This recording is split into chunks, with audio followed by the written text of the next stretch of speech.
Okay, so this video was not planned. This is like totally off the cuff.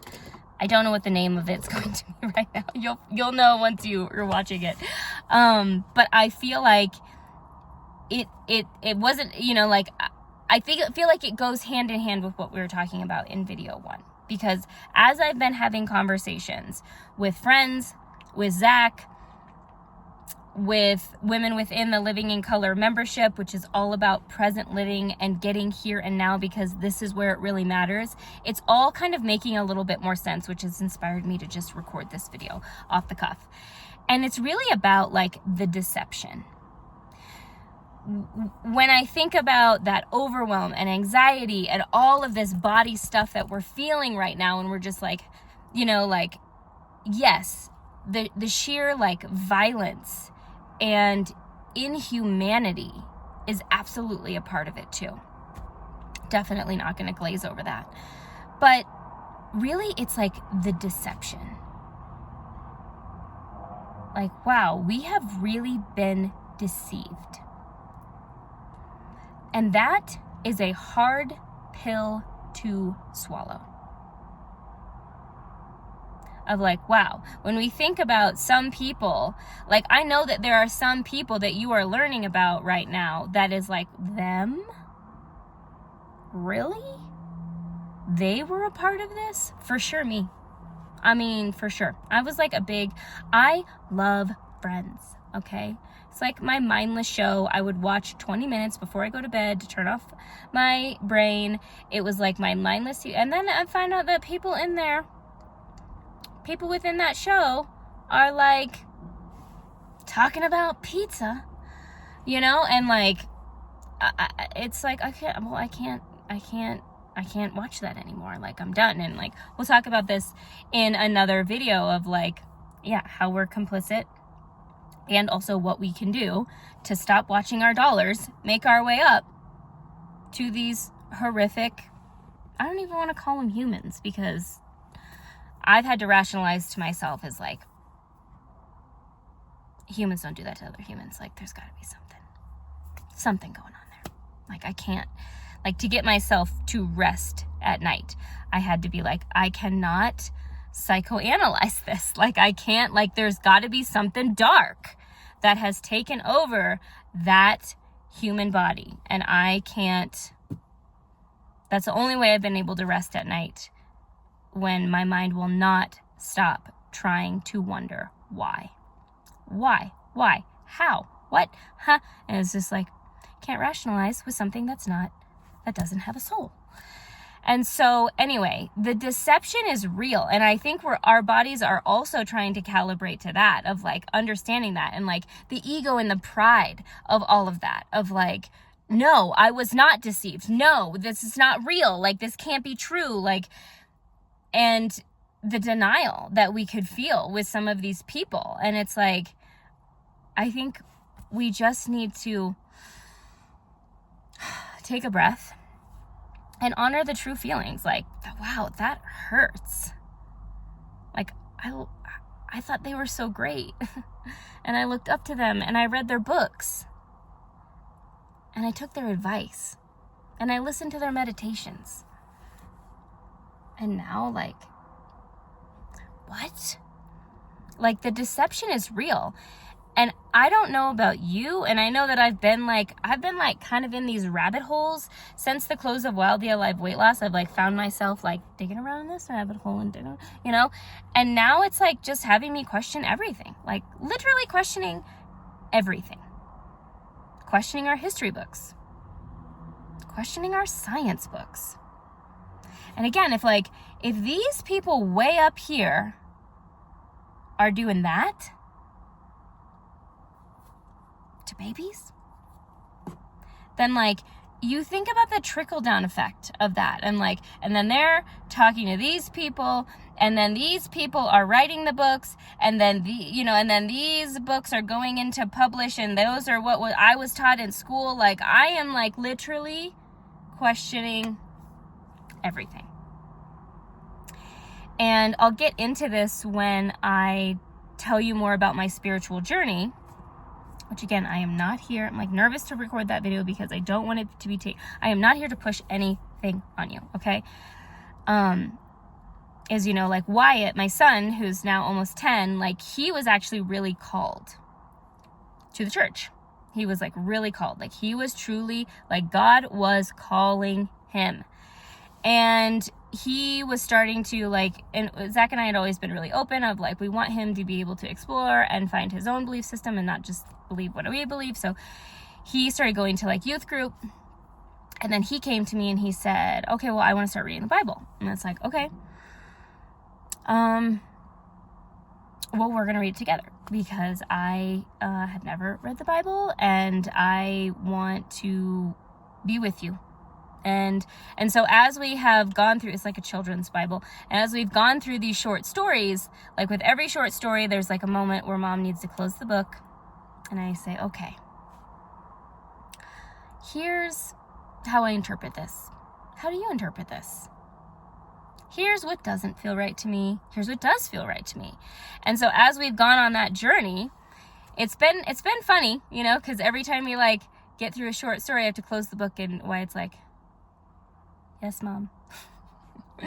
And it's just been like, you need to question everything. And if something doesn't feel right to you, you're allowed to feel that.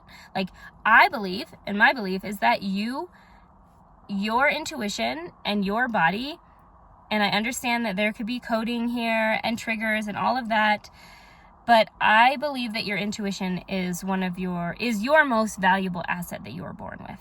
And it got me through a lot of hard times. And it's made me the woman that I am because I've always had a very strong intuitive sense and I've always listened to it. And it's always paid off. And so I want to still instill that in my kids. And so, you know, like I have just been really encouraging him to like question everything and question things and don't take things at face value and ask a lot of questions. And, you know, even saying to him, like, you can ask questions when you're in church and at youth group. You have to know that you could get a lot of pushback. You could get convinced otherwise. Like, that's real. But, like, we should be questioning things. And, you know, we got to the whole point of, like, evolution and the Big Bang and blah, blah, blah. And, like, the way that I explained it to him was like, okay, well, some people believe this. And some people believe this. And I'm not really sure, if I'm going to be honest with you. But what I do know is that arguing about it and fighting about it is really a waste of energy and it's a waste of the present moment. Because ultimately right now, what matters is right here. Right here, right now, what you can hear, touch, see, and taste and feel. Right? Like that is what matters. What matters is us enjoying this moment, being with the people that we love, taking care of our community, smiling at other people. That is what matters. Because I see people all over the world fight over their side and their belief and what they think is right. You know, what this history book says, what this science book says, what this conspiracy theory is, like what this religious perspective is, you know, what this political perspective is. And like everybody is fighting over what they believe. And I get it, you know, like I understand that some of those have bigger repercussions and I understand it. But again, I'm here to talk about more of this zoomed out perspective. And what I said to Wyatt is ultimately right here and right now, it doesn't matter how we got here. Does it matter like how we're gonna like navigate our day? No. Does it matter like how we're gonna treat the person next to us, you know, at the coffee shop?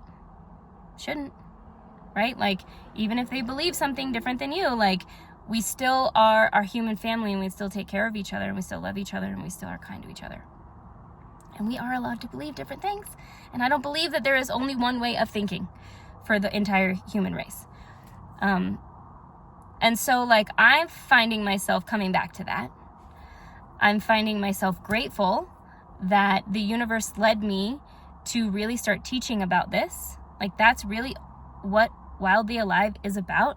It's about living in the present moment, extracting the beauty from now, looking around and seeing what's real now in your reality, not what's on your phone, not what's going on in your head. It's like just dropping back in to right here and right now.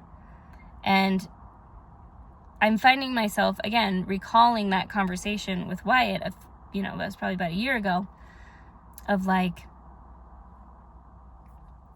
I don't really know what happened in history. And I don't know.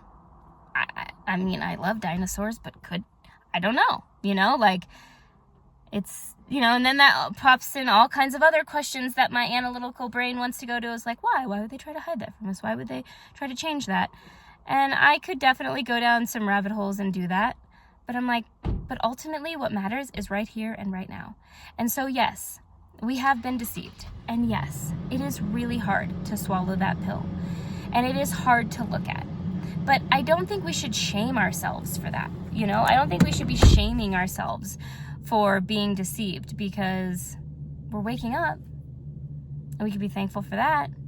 And, and I see people online, like, on their high horses being like, I've been trying to tell people for years. And it's like, okay, whatever, cool, dude. Like, you've known this before us. Wow, you're so much better. Like, whatever. Like, just, this is hard for everyone. It was hard for you when you learned about it 5 years ago, and it's hard for other people when they're learning about it now. So can we all just be, like, compassionate to each other and kind to each other? And it's like we're all, like, having to reconcile, like, being deceived on this level and how hard that is, and, like, sit with those feelings and feel sad. Yes, like, this is sad.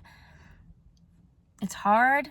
This is sad. Just naming the feelings is so valuable. Like, this is hard. This is sad. This is hard. This is sad. And maybe a lot of things that I learned in school were not what is reality. But then again, coming back to what matters is here and now. Right here, right now. Breathe. Feel your feet on the floor.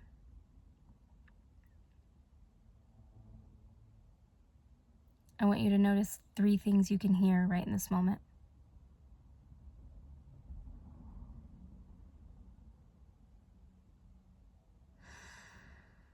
Can you smell anything in particular? Can you taste anything?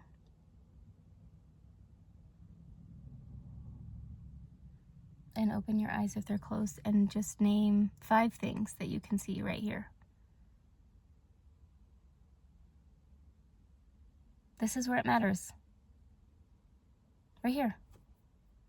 This is where you can feel the joy. This is where you can really soak in the beauty that's available to you. And so let's just practice today.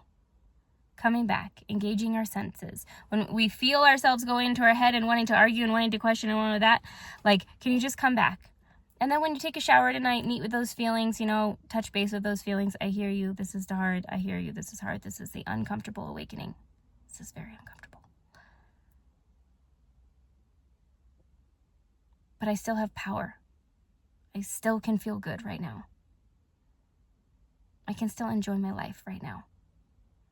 So just coming back to that. And that reminds you again that in this moment I am safe. That in this moment I am okay. So in this moment I can feel joy. Right? All right. Until next time.